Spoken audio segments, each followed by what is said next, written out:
Hi gang, it's Hexy. Welcome back to Chickamauga. So, like I said, this one's going to take a long time to play. And I'm going to go ahead and make a statement right now. The good old Stigler might just have it right with Vassal. Although I have tried and I just can't. I mean, I can use it. That's all fine and dandy, but I'm not fluent with Vassal yet. I'm sure if I kept at it, I would do it.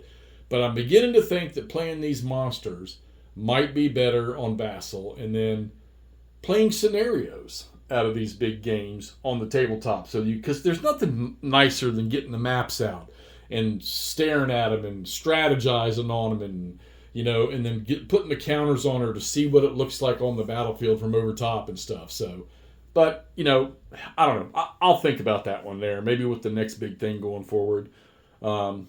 If I was going to do it with this one, I probably need to make it a decision soon because I'm only 2 turns into this one right here.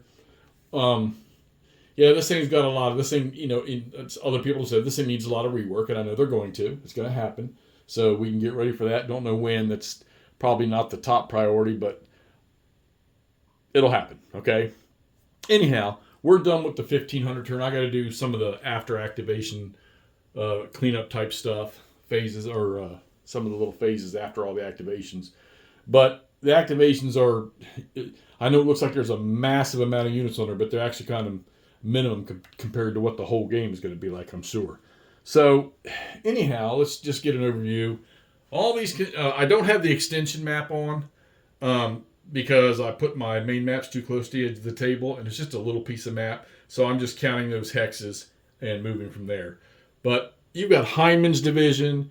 You've got Stewart's division, all from Buckner's Corps. These guys are all coming along here. Now, Hyman has been given orders to go towards Lee Gordon Mills, all right? Well, he's there, and he's within 4 hexes of the enemy. So this front brigade is going to have to change orders if they want to move, all right? Because they're within that 4 hex range. Same thing happened up here with Stewart and with 3 of his brigades up here. This guy failed, so he wasn't even able to do anything. Is it Bates? Yeah, I don't have my glasses on. Let me put my glasses on. Oh, that's Bates. No, these guys are good leaders. This is Clayton. These guys got +2 orders ratings, so they're pretty good commanders right there. All right, so the first brigade over, they were engaged. The second one was able to turn, but his units can't get there. All right, because of the woods and the movement. You get half your movement when you're in attack orders. So they were only able to move 1 hex because in the woods it's 3 anyhow. And this guy failed, so he couldn't move. So that means all this stuff behind him is all jacked up, all right? So let's zoom in and see a little bit there. So I got a little aggressive with Van Cleve. I said, you know what? Let's go punch Johnny Reb in the face right off the bat. And he did. And he has sent this 1st Brigade from Stewart's division, he sent them reeling. And the Confederates were able to return some fire, and they collapsed a unit here. There's a collapsed unit there. We've already got 3 collapsed units on the map, all right?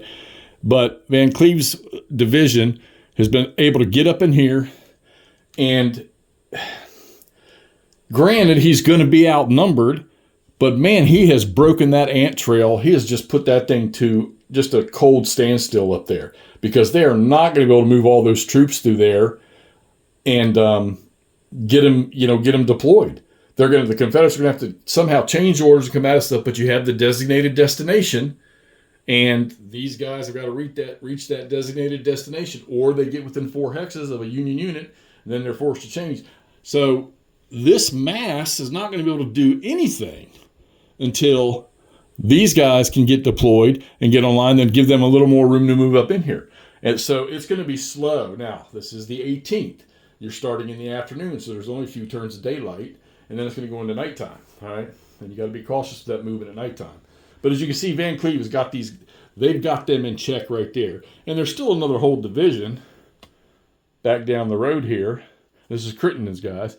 They're guarding Lee's Gordon Mills, and it looks like they're probably going to need it because I don't think if the Rebs can do it, we're going to try to get some fire into these guys. You're not going to be able to get no artillery fire on them.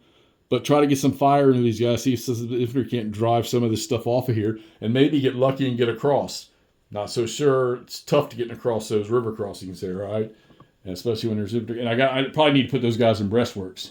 In the middle, the Liddell's Reserve Corps, or division, whichever, right here in the pipe, in the middle of the battlefield, they are able to get across. And they're dealing with Wilder, who has those Spencer repeaters. Now, not all of Wilder's units have Spencer repeaters. Some of them just have rifled muskets. Oh, no, take that back. Yeah, I think one of his units has just rifled muskets, and the other two are Spencer repeaters. And that's getting to fire twice, +3 modifier, But Liddell was able to chase them off. Now they've got 2 units across. Now when you cross these, you have 2 types of ford, Ford A, Ford B. Ford B, you're going to disrupt or disorder the minute you go across, all right? And movement is so, the amount of hexes you can move if you're not in march order on this map is so finite, it's not funny. You can't move very far. But they have been able to get 2 across. They are disordered. Hopefully they can recover their disorders here, all right? And maybe push that. So if they break one little spot open, they can start moving across the battlefield.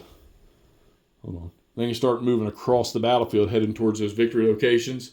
All right, way back up in the northern part, you can see one of Granger's divisions. That's McCook. Brigade or division. I think it's a brigade.